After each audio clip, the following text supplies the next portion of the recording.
नाज़रीन गिरामी अस्सलामु अलैकुम वरहमतुल्लाहि वबरकातुहू। आज की बात ख़ास बात में आप लोगों का इस्तक़बाल है। नाज़रीन गिरामी, मैं अंसार अज़ीज़ नदवी इस वक्त दिन भर से आई हुई कुछ अहम तरीन ख़बरों की तफसीलात लेकर आप लोगों की खिदमत में हाजिर हूँ। तफसीलात में जाने से पहले आप लोगों से जो दरख्वास्त होती है उस पर तवज्जो करने की अपील करूँगा। आइए नाज़रीन गिरामी, पहली खबर की जानिब बढ़ते हैं। बीजेपी के सीनियर लीडर देवेंद्र फडणवीस ने महाराष्ट्र के वज़ीर आला के तौर पर ओहदा और राजदारी का हलफ उठा लिया है। वो तीसरी मरतबा महाराष्ट्र के वज़ीर आला की कुर्सी पर बैठेंगे। इनके साथ एनसीपी के सरबराह अजित पवार और शिवसेना सरबराह एकनाथ शिंदे ने नायब उज़राए आला के तौर पर ओहदा और राजदारी का हलफ उठाया। मुंबई के आज़ाद मैदान में मुनाकिदा हलफ बर्दारी तकरीब में वज़ीर आज़म मोदी, मरकज़ी वज़ीर दाखिला अमित शाह, मरकज़ी वज़ीर दिफा राजनाथ सिंह, बीजेपी के कौमी सदर जेपी नड्डा और योगी आदित्यनाथ, नीतीश कुमार समेत कई रियासतों के वज़राए आला ने शिरकत की थी। नाज़रीन, हिंदुस्तानी खलाई तहकीकी इदारा इसरो ने प्रोबा 3 मिशन लॉन्च कर दिया है। लॉन्चिंग जुमेरात को श्रीहरिकोटा के सतीश धवन खलाई मरकज़ से शाम तकरीबन 4 बजे हुई। प्रोबा 3 यूरोपीय खलाई एजेंसी ESA का सोलर मिशन है जो सूरज का मुअम्मा हल करने की कोशिश करेगा। यानी सूरज से जुड़े राज से पर्दा उठाने में ये मिशन अहम किरदार निभा सकता है। इससे कबल इस सीरीज़ का पहला सोलर मिशन 2001 में इसरो ने ही लॉन्च किया था। प्रोबा 3 मिशन को PSLV C-59 रॉकेट से कामयाबी के साथ लॉन्च किया गया है। कांग्रेस के सीनियर रहनुमा और हरियाणा के साबिक वज़ीर आला भूपेंद्र सिंह हुड्डा ने जुमेरात को किसानों के एहतिजाज पर कहा है कि सुप्रीम कोर्ट ने वाज़ेह कर दिया है कि हर शहरी को जमहूरी तरीके से अपनी बात कहने का हक़ हासिल है। उन्होंने कहा कि किसी भी शहरी को अपनी बात पुरअमन तरीके से कहने से रोका नहीं जाना चाहिए, लेकिन अगर कोई कानून तोड़ने की कोशिश करे तो उसके खिलाफ सख्त कार्रवाई होनी चाहिए।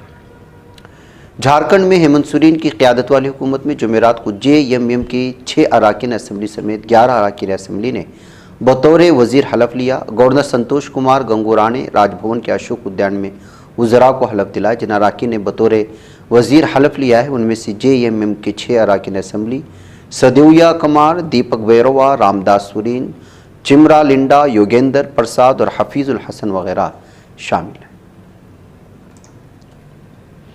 दिल्ली के नेप सराय इलाके में दिल दहला देने वाले वाक़े में 20 साला नौजवान ने अपने वालिदैन और बहन के कत्ल का दावा किया। पुलिस की मदद इस वाक़े की वजह ख़ानदानी ताल्लुकात में तलख़ी और जायदाद का तनाज़ा बने। मुलजिम जो दिल्ली यूनिवर्सिटी में पॉलिटिकल साइंस का तालिब इल्म और एक तरबियत याफ्ता बॉक्सर है, उसने अपने जुर्म का इतराफ़ किया, लेकिन अदालत में इसे मुजरिम साबित नहीं किया गया।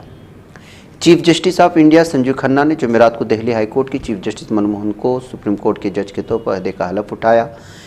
इसके साथ ही सुप्रीम कोर्ट के एक नया जज मिल गया। जस्टिस मनमोहन अब तक दिल्ली हाई कोर्ट के चीफ जस्टिस थे। 3 दिसंबर को सदर जमहूरिया ने उनकी तकरीर को मंजूरी दी थी। बैरून मुल्क में बैठे बदनाम जमाना गैंगस्टर हैप्पी पसियानेली ने अपने सरवाक़े मझेटा थाने में बुध की देर शब हुए धमाके की जिम्मेदारी कबूल कर ली। मुलजिम ने खालिस्तान तंजीम बब्बर खालसा की पोस्ट वायरल की है। साथ ही उसने अपने पोस्ट में लिखा है कि वो उससे भी बड़ी वारदातों को अंजाम देने की तैयारी कर रहा है। संभल तशद्दुद के सिलसिले में यूपी के वज़ीर आला योगी आदित्यनाथ ने कहा कि मुजरिमों को अवामी मकामात पर बेनकाब किया जाए और नुकसान का मुआवजा उनसे वसूल किया जाए। उन्होंने मज़ीद कहा कि तशद्दुद फैलाने वालों के खिलाफ सख्त कार्रवाई होगी, उनके पोस्टर अवामी मकामात पर चस्पा किए जाएंगे। दिल्ली असम्बली के स्पीकर रामनिवास गोयल ने इंतखाबी सियासत से किनारा कशी इख्तियार करने का ऐलान किया। उन्होंने आम आदमी पार्टी की सरबराह अरविंद केजरीवाल को ख़त लिखकर इस फैसले से आगाह। गोयल ने ख़त में अपनी उम्र का हवाला देते हुए कहा कि वो इंतखाबी सियासत से दूर रहना चाहते हैं, ताहम पार्टी की खिदमत जारी रखेंगे। किसान मजदूर मोर्चा के सरबराह स्वर्ण सिंह पंडेर ने कहा कि हुकूमत किसान मजदूरों के मुतालबात को संजीदगी से नहीं ले, जबकि उनका एहतिजाज हिंदुस्तानी किसानों के हुकूक के तहफ़्फ़ुज़ के लिए जारी रहे। पंडेर ने शंभू बॉर्डर से एक वीडियो पैगाम में अपनी नाराज़गी का इजहार करते हुए कहा कि आज हमारा भूख हड़ताल का 10वां दिन और दिल्ली में जारी एहतिजाज को 297 दिन गुजर चुके हैं। हम 12 बुनियादी मुतालबात के साथ किसानों के हक़ में अपनी आवाज़ बुलंद कर रहे हैं। भारतीय किसान यूनियन के रहनुमा राकेश टिकैत को बुध को पुलिस ने अलीगढ़ ज़िले में हिरासत में लिया था, जहां किसान रहनुमाओं की एक मीटिंग के लिए ग्रेटर नोएडा जा रहे। शाम को रिहाई के बाद टिकैत ने ऐलान किया कि पूरे सूबे में किसान गौतम बुद्ध नगर की किसान पंचायत के फैसले को तस्लीम करेंगे। दिल्ली मेट्रो की ब्लू लाइन पर मोती नगर और कीर्ति नगर के दरमियान केबल चोरी का मामला सामने आया। इस वजह से ब्लू लाइन रूट पर मेट्रो खिदमत बुरी तरह से मुतासर हुई है। डीएमआरसी ने आज जुमेरात को इसकी जानकारी देते हुए बताया, मसला पूरे दिन इसी तरह रहेगा। दिल्ली मेट्रो की ब्लू लाइन दिल्ली द्वारका को नोएडा और गाजियाबाद की वैशाली से जोड़ती है। मेट्रो खिदमत मुतासर होने से मुसाफिरों को काफ़ी परेशानियों का सामना करना पड़ रहा है। उम्मीद कर रहे हैं कि जल्द से जल्द इस मसले का हल हो। राजधानी दिल्ली में फिजाई आलूदगी की संगीन सतह पर ले जाने का जिम्मेदार अक्सर पराली जलाने को माना जाता है, लेकिन असल में पराली से 16 गुना ज़्यादा जिम्मेदार एनसीआर में चल रहे कोयला पर मबनी थर्मल प्लांट है। एक न्यूज़ रिपोर्ट के मुताबिक हैरानकुन तौर पर एनसीआर के थर्मल प्लांट से सालाना 281 kilo ton sulphur dioxide SO2 का अखराज होता है, जबकि 8.9 मिलियन टन ट्रॉली जलाने से 17.8 किलो टन सल्फर डाइऑक्साइड का अखराज। इस रिपोर्ट की खुद नोटिस लेकर नेशनल ग्रीन ट्रिब्यूनल ने हुकूमत से जवाब तलब किया है। फ्रांस में बुध की रोज एक अहम पेशरफ देखने में जो अरकान पार्लियामेंट ने फ्रांस की मशल बांधे हुकूमत का तख्ता उलट। इस कदम के बाद यूरोपीय यूनियन की दूसरी बड़ी इक़्तिसादी ताकत फ्रांस में सियासी बहरान मजीद गहरा होता जा रहा है।